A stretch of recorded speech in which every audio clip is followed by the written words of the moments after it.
In my 20s, I had nobody to teach me about money.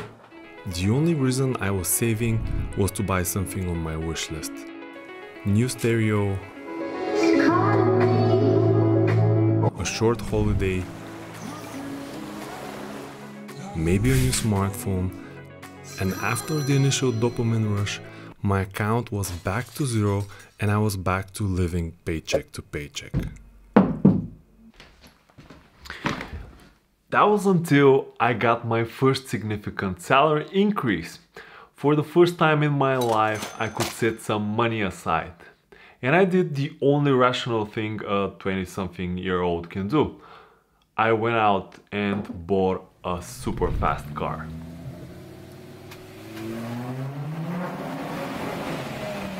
And I mean super fast, not because of the acceleration, but because of the speed that I was burning through money.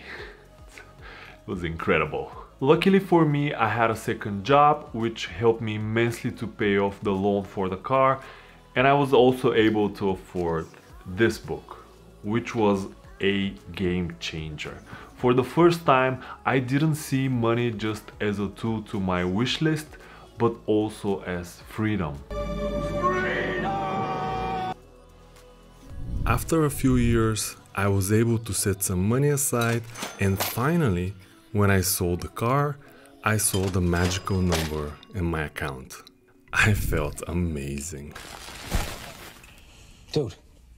Now, why is this such an important milestone? Imagine this, it's just an example and it's highly unlikely to happen, but let's just play with it. Every 10 years or so, there's a financial crisis. Jobs are lost, businesses are closed, and it's just a bad moment for the economy. Your income is going to go down probably.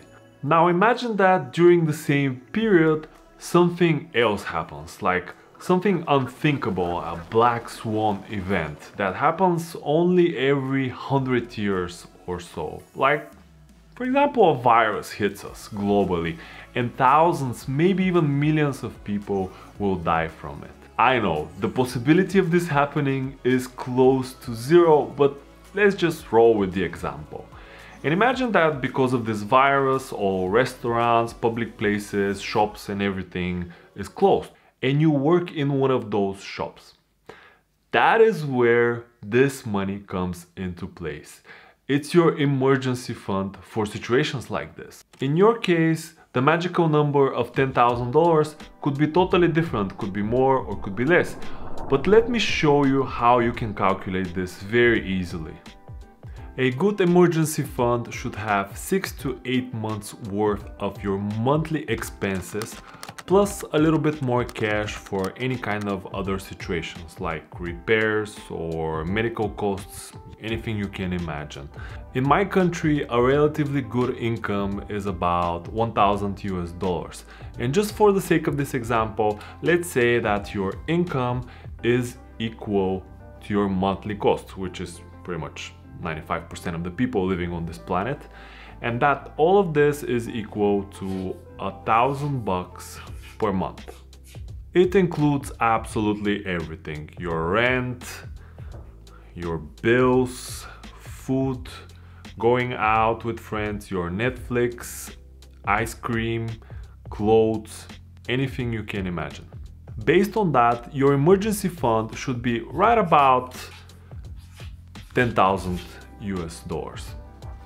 Now, in order to get there, you have to cut on some of your expenses, for example, ice cream and Netflix, in order to be able to save some money aside, which a relatively okay sum is about 10% of your monthly income. But we don't really want to cut on those type of expenses. The same way I didn't want to sell my car earlier, because it's life and you want to enjoy it and you want to have the things that you really love.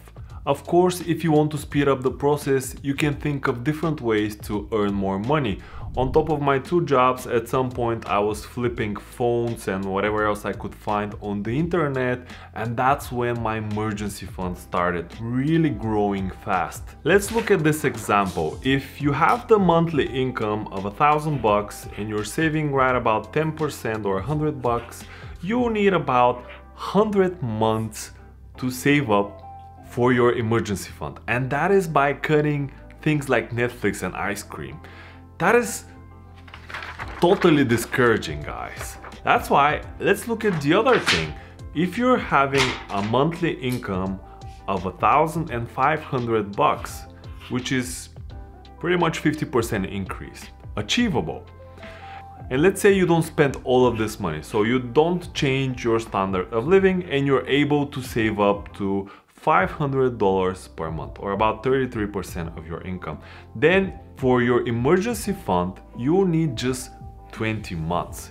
It's much more manageable. Before I wrap up this video, guys, I want to share with you that I will be talking a lot more about money and financial freedom. This is something that I'm passionate about, and I believe it's key skill to have in order to achieve your dreams, your goals, and actually to be free and to feel really happy. Yes, money cannot give you happiness, but trust me, when you don't have it, it's definitely not making you happier. So my plan is to be sharing with you my mistakes and everything that I've learned on the road of becoming a millionaire. Yes, that's one of my goals, and there are a lot of millionaires out there that are giving advice how to become one, but I haven't really seen anyone walking you through the process while it was happening. So that's what we're going to do, talking about investments, money management, and anything else that is related to personal finance and building your financial freedom. That is everything for this video, guys, and I'll see you in the next one. Ciao!